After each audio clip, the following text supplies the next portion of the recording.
আকাশবাণী কলকাতা। স্থানীয় সংবাদ পড়ছি ধৃতি সেন শর্মা। বিশেষ খবর হল, ইডি অর্থ পাচারের মামলায় রাজ্যসভার প্রাক্তন সাংসদ কেডি সিংকে দিল্লি থেকে গ্রেপ্তার করেছে। বিধানসভা নির্বাচনের প্রস্তুতি খতিয়ে দেখতে উপনির্বাচন কমিশনার আর জেলাশাসক ও পুলিশ সুপারদের সঙ্গে বৈঠক করেছেন। উত্তর কলকাতার বাগবাজারের বস্তিতে ভয়াবহ আগুন, ঘটনাস্থলে দমকলের 12টি ইঞ্জিন। রাজ্যের বিভিন্ন প্রান্তে করোনা প্রতিষেধক টিকা কোভিশিল্ড পৌঁছে গেছে। শনিবার 16 জানুয়ারি থেকে টিকাকরণের জন্য প্রস্তুতি প্রায় শেষ পর্যায়ে। চিকিৎসকদের যৌথ মঞ্চ এই ভ্যাকসিন সম্পর্কে জনগণকে বিশদে অবহিত করার দাবি জানিয়েছে। করোনা আবহে কলকাতা হাইকোর্ট গঙ্গাসাগরে মকর সংক্রান্তি স্নানের ওপর নিষেধাজ্ঞা জারি না করলেও ই স্নানের ওপরেই গুরুত্ব দিয়েছে। আগামীকালের এই স্নানের জন্য গঙ্গাসাগরের সমস্ত প্রস্তুতি সম্পূর্ণ। করোনা পরিস্থিতিতে অবশ্য এবার জয়দেবের কেঁদুলি মেলা বসছে না। করোনা সংক্রমণ এড়াতে মাস্ক পরুন, সঠিকভাবে পরুন, 2 গজ দূরে থাকুন, নিরাপদ দূরত্ব বজায় রাখুন, হাত ও মুখ পরিচ্ছন্ন রাখুন। আসছি বিস্তারিত খবরে। এনফোর্সমেন্ট ডিরেক্টরেট ইডি অর্থ পাচারের একটি মামলায় রাজ্যসভার প্রাক্তন সাংসদ অ্যালকেমিস্ট গোষ্ঠীর কর্ণধার কেডি সিংকে আজ দিল্লি থেকে গ্রেপ্তার করেছে। শ্রী সিং 2014 তৃণমূল কংগ্রেস প্রার্থী হিসেবে রাজ্যসভায় নির্বাচিত হন। 2019 সেপ্টেম্বরে ইডি কেডি সিং এর নতুন দিল্লি ও চণ্ডীগড়ের বাসভবনে তল্লাশি চালায়। এদিকে কয়লা পাচার কাণ্ডের তদন্তে সিবিআই আধিকারিকেরা আজ পশ্চিম বর্ধমানের দুর্গাপুর, আসানসোল, রানীগঞ্জের অন্তত 10টি স্থানে তল্লাশি চালায়। এর আগেও এই মামলার তদন্তে সিবিআই বিভিন্ন স্থানে হানা দিয়েছিল। রানীগঞ্জের 2 ব্যবসায়ী নারায়ণ খারকা ওরফে নারায়ণ নন্দা এবং জয়দেব খাঁর বাড়ি ও অফিসে আর তল্লাশি চলে বলে জানা গেছে। বিধানসভা নির্বাচনের প্রস্তুতি খতিয়ে দেখতে উপনির্বাচন কমিশনার সুদীপ জৈন আজ রাজ্যের সব জেলার প্রশাসনের সঙ্গে বৈঠক করেছেন।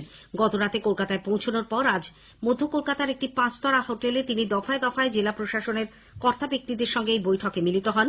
চূড়ান্ত ভোটার তালিকা প্রকাশ, প্রশাসনিক দায়িত্ব বন্টন, আইন শৃঙ্খলা পরিস্থিতি সহ বিভিন্ন বিষয় নিয়ে আলোচনা হয়েছে বলে জানা গেছে। প্রথম পর্বে আজ উপনির্বাচন কমিশনার কলকাতা ও দক্ষিণবঙ্গের জেলাগুলির জেলাশাসক, পুলিশ সুপার ও পুলিশ কমিশনারদের সঙ্গে বৈঠক করেন। পরবর্তী পর্যায়ে তিনি উত্তরবঙ্গের জেলা প্রশাসনিক কর্তাদের সঙ্গে ভোট প্রস্তুতি আলোচনা করেন। আগামীকাল তিনি রাজ্যের মুখ্য সচিব আলাপন বন্দ্যোপাধ্যায় এবং রাজ্য পুলিশের মহানির্দেশক বীরেন্দ্রর সঙ্গে বৈঠক করবেন। পরে বিভিন্ন রাজনৈতিক দলের প্রতিনিধিদের সঙ্গেও তিনি বৈঠকে মিলিত হতে পারেন বলে জানা গেছে। এদিকে আজ উপনির্বাচন কমিশনারের সঙ্গে বৈঠক চলাকালীন অংশুমান অধিকারী নামে মেদিনীপুরের এক পুলিশ আধিকারিক অসুস্থ হয়ে পড়েন। তাকে এসএসকেএম হাসপাতালে ভর্তি করা হয়েছে। রাজ্যে আসন্ন বিধানসভা নির্বাচন অবাধ ও সুষ্ঠুভাবে সম্পন্ন করতে কেন্দ্রীয় নির্বাচন কমিশন স্বরাষ্ট্র মন্ত্রকের কাছে 800 কোম্পানি কেন্দ্রীয় বাহিনী চেয়ে আর্জি জানিয়েছে বলে মুখ্য নির্বাচনী আধিকারিকের দপ্তর সূত্রে জানা গেছে।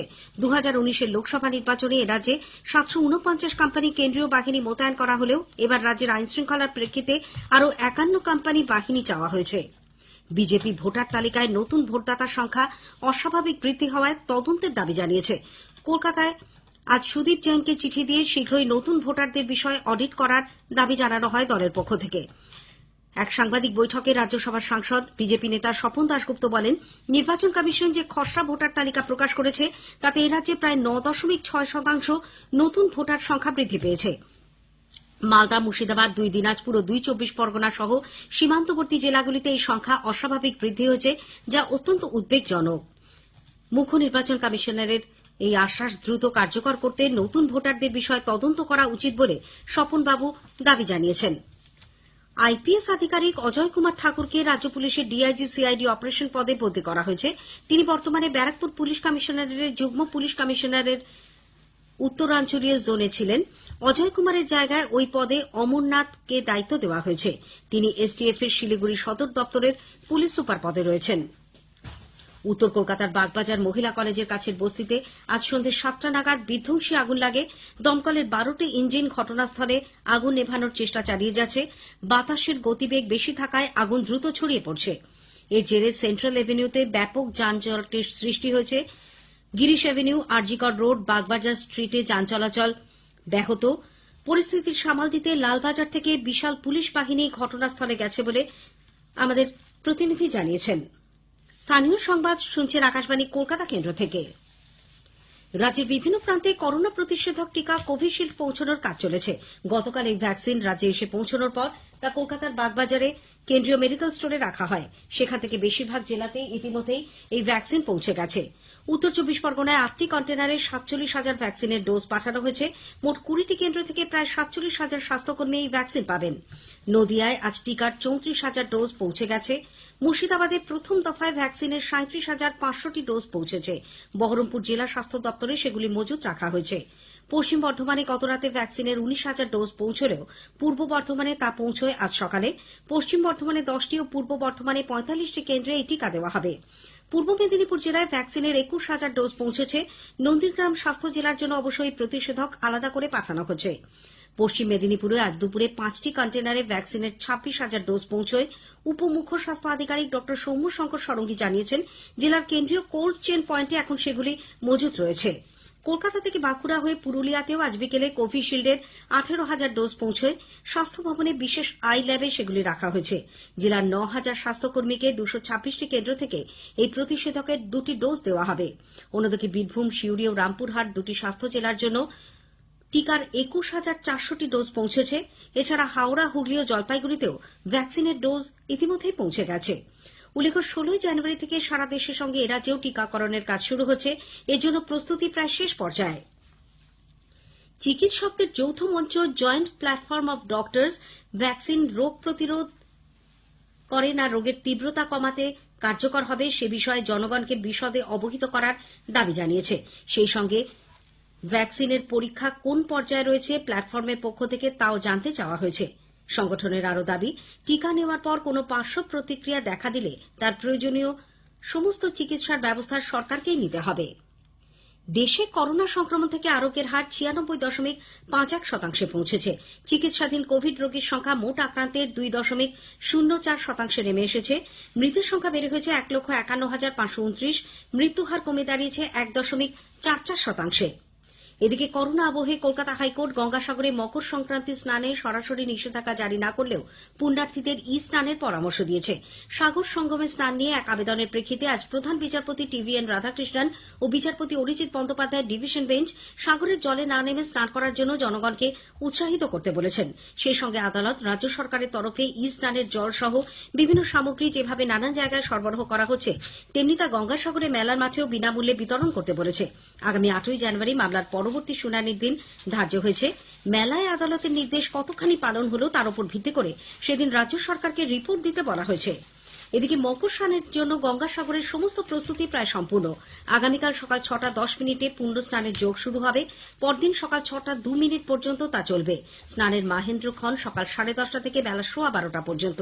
এই স্নানের জন্য গঙ্গাসাগরে এখনো পর্যন্ত 6.5 লক্ষেরও বেশি পুণ্যার্থীর সমাগম হয়েছে।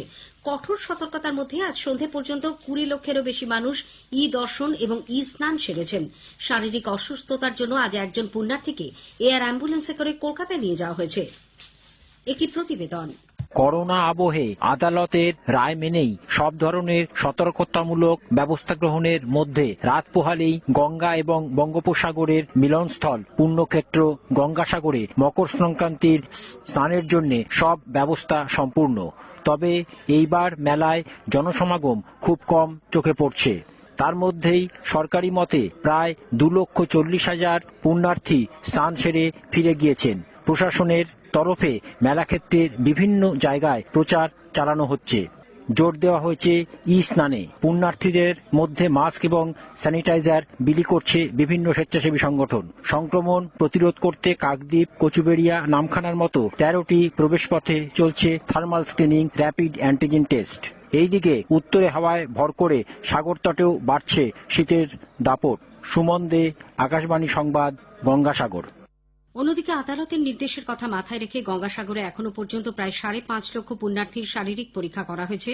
তবে গতকালের 5 জন ছাড়া আজ নতুন করে কারোর শরীরে কোভিড পজিটিভ পাওয়া যায়নি বলে আজ গঙ্গাসাগরে এক সাংবাদিক বৈঠকে পঞ্চায়েত ও গ্রামোন্নয়ন মন্ত্রী সুব্রত মুখোপাধ্যায় জানিয়েছেন। এদিকে করোনা পরিস্থিতিতে এবার জয়দেব কেঁদুলির মেলা বসছে না। তবে মকর সংক্রান্তির পুণ্য স্নানে তেমন কোনো বিধিনিষেধ নেই বলে বোলপুরের মহকুমা পুলিশ আধিকারিক অভিষেক রায় জানিয়েছেন। মকর সংক্রান্তি উপলক্ষে পুরুলিয়া জেলা জুড়ে পালিত হয় টুসু উৎসব। নদী বা বড় জলাশয়গুলিতে টুসুর রঙিন চৌডল সাজিয়ে টুসু গান গাইতে গাইতে মহিলারা পৌঁছে যান। করোনা আবহে এবার টুসু উৎসবও অনেকটাই ম্লান। শেষ করার আগে স্থানীয় সংবাদের বিশেষ কিছু অংশ আরেকবার। ইডি অর্থ পাচারের মামলায় কেডি সিংকে গ্রেপ্তার করেছে।